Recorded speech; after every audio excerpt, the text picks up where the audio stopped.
सम्पूर्णमा फेरि पनि स्वागत छ मेरो अर्को नयाँ भिडियोमा। अनि आज हामी फेरि पनि अर्को छुट्टीको दिन शनिबारको दिन चाहिँ नुहाइधुवाइ गरेर चट्टा चिटिक परेर हामी चाहिँ एउटा ठाउँमा जाँदैछौँ। कुन ठाउँमा जाँदैछौँ भन्ने कुरा भिडियोमा देख्नुहुनेछ। अनि भिडियो लास्टसम्म हेर्नु होला, प्रतिक्रिया दिन नभुल्नु होला। अनि के गर्छु यो भिडियोमा सम्पूर्ण कुराहरू थोरै थोरै देखाउनेछु, कृपया अन्तिमसम्म हेर्नु होला। ओके,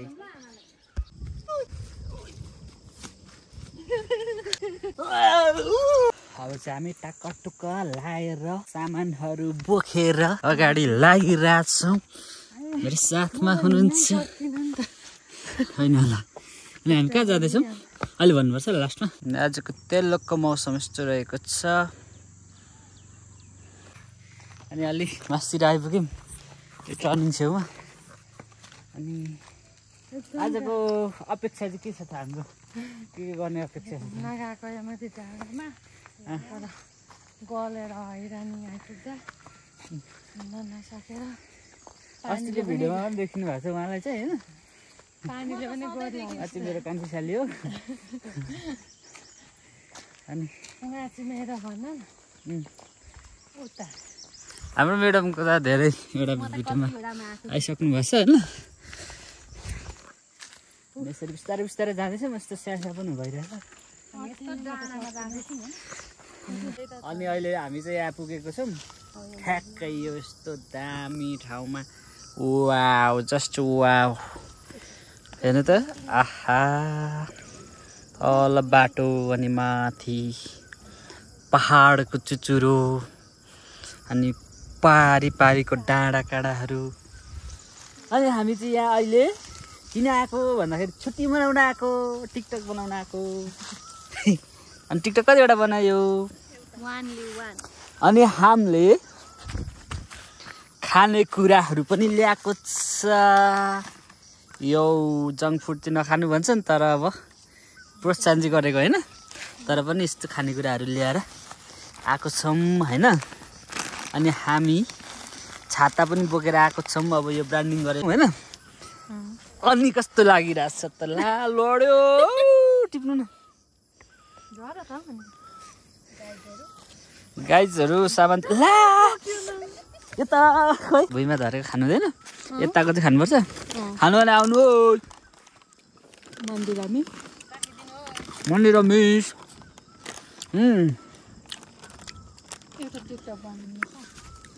कम लेडी कम। अनि अब हामी टिकटक बनाउँछौँ। ए टिकटक त होइन, टिकटकहरू बनाउँछौँ। पानी पर्न आँटो सबैजनाले। अलिक पानी पर्न आँटेछ। फेरि अस्ति पनि पानीले धोबी कुटेको थियो नि त। लास्ट भ्लग पनि हेर्नुभयो होला, त्यहाँदेखि आएको थिएन होइन। अनि लास्ट भ्लगमा पानीले कुटेर धब्बी भएको थियो। हामीले त्यत्तिकै गुडुडुडुडु कुदेर अनि घर गएको थियौँ। अनि आज पनि अब यही डाँडा कुँडीहरू त देखाउने हो। अब यहाँतिर के छ र देखाउने होइन। अनि भ्लग बनाउन पनि त्यति मजाले भ्याउँदिनँ, बिहाको बेला बनाउँछु भर्खर। म आज नै फिल्डबाट आएको।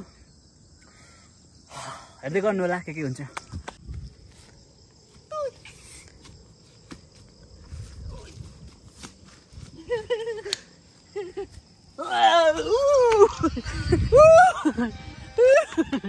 अनि अहिले चाहिँ हामी ड्राई फ्रुटहरू खान लागेको छौँ, चिसोहरू। अनि आजको हाम्रो छुट्टीको दिन बित्ने छ। अब लास्टमा हेर्नु होला। एक बाइट प्लिज। अनि अब हामी काफल भएको ठाउँमा जान्छौँ। ऐसेली पनि छ होला, ऐसेली पनि खान्छौँ। अनि घर जान्छौँ पानी पर्नुभन्दा अगाडि। पानी पर्नु लागिरहेछ, तेल्लोको मौसम यस्तो छ। Okay, thank you.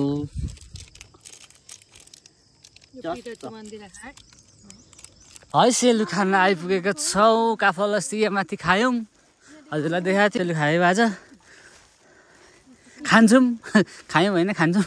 भर्खर आउँदैछु। अहिले भन्छ ऐसेलु। अस्ति पनि धेरैचोटि देखाइसकेको छु। ऐसेलुको सिजन जान आँटेको छ साथीहरू। त्यसै पानी चाहिँ आउन आँटेको छ। कालो बादल, बु चराहरू। तर हिमालमा बस्नुको फाइदा चाहिँ यो हुन्छ कि सधैँ आनन्द वाउ यो अनि हरियाली जङ्गलको नजारा यस्तो ठाउँमा बस्न त जो कहिले पाउँदैन नि त यो जन्नत हो हाम्रो लागि स्वर्ग हो स्वर्ग हो त्यसै त नेपाल स्वर्गको भूमि भन्छ होइन अनि जिउँदै स्वर्ग देख्ने भनेको चाहिँ हामीले मात्रै हो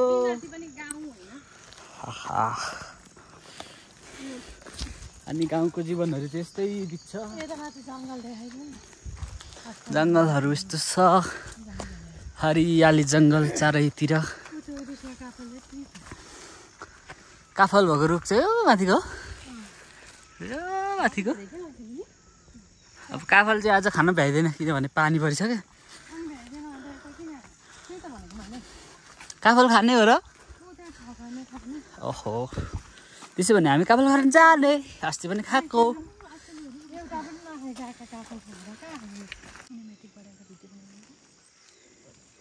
आइसेलु खाएको भ्लगमा आउँछ है साथीहरू खाना आउनुपर्छ साथीहरू खाना आउनुहोस् है आइसेलु हाम्रोतिर आइसेलु भन्छ यसलाई चाहिँ हो यसरी खानुपर्छ मेनको लागि पनि त टिक्दिनु पर्यो तर काँडा हुन्छ है साथीहरूको होच्छ होइन यस वो आइसेलु अहिले हामी चाहिँ यहाँ मन्दिरको माथिल्लोपट्टि आयौँ यता तल्लोपट्टि मन्दिर छ अनि यो ग्राउन्ड चाहिँ तेल्लोक माविको मैदान खेल मैदान हो यहाँ चाहिँ हरेक वर्ष श्रीजङ्गा कप हुने गर्छ फुटबल अनि यसको माथिल्लोपट्टि हामी ठ्याक्कै आज त्यहाँ पानी भयङ्कर पऱ्यो बवाल पऱ्यो पानी होइन यस्तो पानी परिरहेछ यस्तो परिरहेछ होइन भिजेर अनि साली नानीको बुढी नानीको यस्तो हालत भएको छ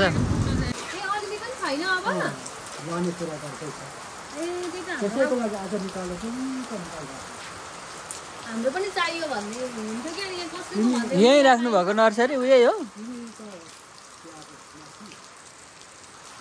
कुन बिरुवा हो कुन जातको बिरुवा आज निकालेको त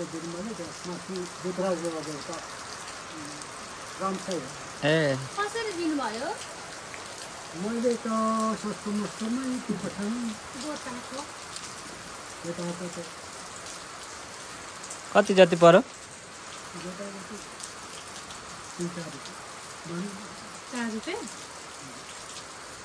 मैले हर्दर ठुलो सानो गरी ए 5 रुपियाँ ध्यानमा दिइहाल्यो पाना हुन्छ नि त हजुर 2टा सिरो 3टा सिरो राख्नुपर्छ नि हजुर बिरुवाको लागि त्यही त यहाँ हाम्रो डेडीले पनि खोज्दै हुनुहुन्थ्यो बिरुवा अनि यहाँ छ भनेको सुन्दै थिएँ म अनि ठिक्क फेरि यता आउँदा अब छैन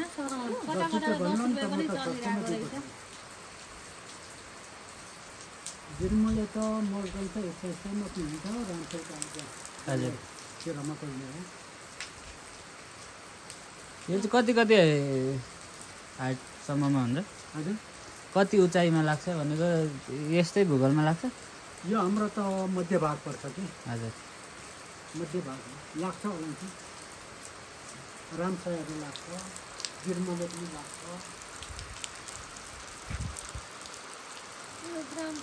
किन ढुङ्गा निक्ल्यो त बिचमा ग्राउन्डसम्म आउँदैछ नि अनि अहिले चाहिँ हामी ठ्याक्कै यो घरमा आएपछि पानी परेको छ आधी घन्टा जति बसिरहेछौँ अनि साथीहरू आज म चाहिँ काफल खान आएको खासमा त जाँदै पानी परेर हामी त खान पुग्दैनौँ ठाउँमा सकिएन यसो अनलक्की होइन हामी अस्ति कति बजी खाएको म त अनलक्की मान्छे रहेछु नाटक गरेर अनि हामीले रेड बुल खायौँ होइन अनि टक्कसँगले अनि यस्तो छ के हुन्छ अब अझै टाइम छ कता जान्छौँ फेरि देखाउने छु अनि अब अहिले चाहिँ यहाँबाट हामी निस्क्यौँ पानी रला जस्तो भयो हामी हल्का पानी पर्दैछ म चाहिँ भिजिरहेको छु अनि अब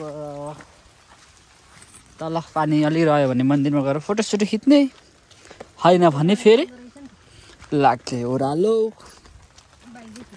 सखाइ अनि अहिले हामी चाहिँ यो ग्राउन्डमा आइपुगेको छौँ यो चाहिँ खेल मैदान हो तेल्लोकमाविको अनि हामी यहाँ चाहिँ टिकटक बनायौँ स्लोमो भिडियो बनायौँ के बनायौँ यो चाहिँ अब टिकटकमा हजुर गाडी के छ अरे के को टिकटक सिन्दिरा भट्टराई यता फलो गर्न सक्नुहुन्छ यता मन्दिरा भट्टराई फलो गर्न सक्नुहुन्छ अनि आउँछ गुटुङ टुङ टुङ टुङ टुङ टुङ टुङ टुङ कसरी आउँछ अरे गुटुङ टुङ टुङ टुङ टुङ टुङ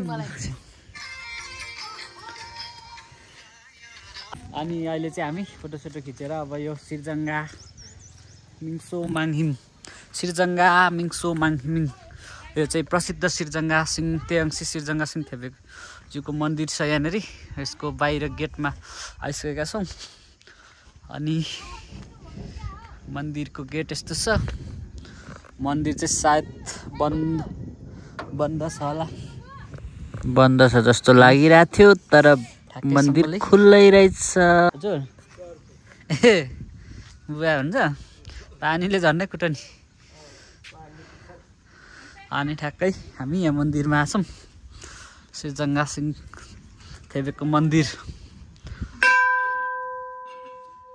चाहिँ हो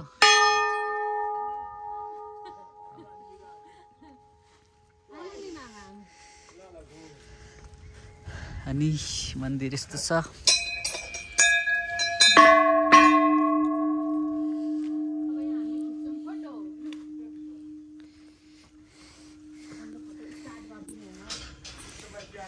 अनि जन्मस्थान चाहिँ मैले अस्ति देखाएको थिएँ तल छ यहाँदेखि जाने अस्ति चाहिँ पानी परेर हामी छिटो कुदिहाल्यौँ अनि यस्तो छ यहाँ चाहिँ जहिले वर्षेनी सिर्जङ्गाको जन्मोत्सवमा चाहिँ यहाँनिर पूजाआजा हुन्छ फोटो खिच्न यहाँ रेडी हुनुहुन्छ म फोटो खिचेर फेरि अर्को बनाउँछु है त अनि अहिले चाहिँ हामी मन्दिर घुम्यौँ सिर्जङ्गा सिंहको मन्दिर घुम्यौँ फोटोसोटो टिकटक चाहिँ भन्न पायो सब रिल बनायौँ तिनजनाले आज फुल वसुल भयो आजको दिन छुट्टीको दिन चाहिँ एकदम फुल रमाइलो हो मान्छेलाई इन्टरटेनमेन्ट चाहिन्छ धेरै काम गर्दा प्रेसर भएको बेला पनि सबैसँगले परिवारसँग घुम्न पाउँदा एकदमै बवाल मजा भयो अनि के छ भन्नु केही छैन आज रमाइलो भयो होइन अब फेरि पनि अर्को भ्लगमा पनि भेटौँ अनि अन्तिमसम्म हेरिदिनु भएको भए सबैजनालाई धेरै धन्यवाद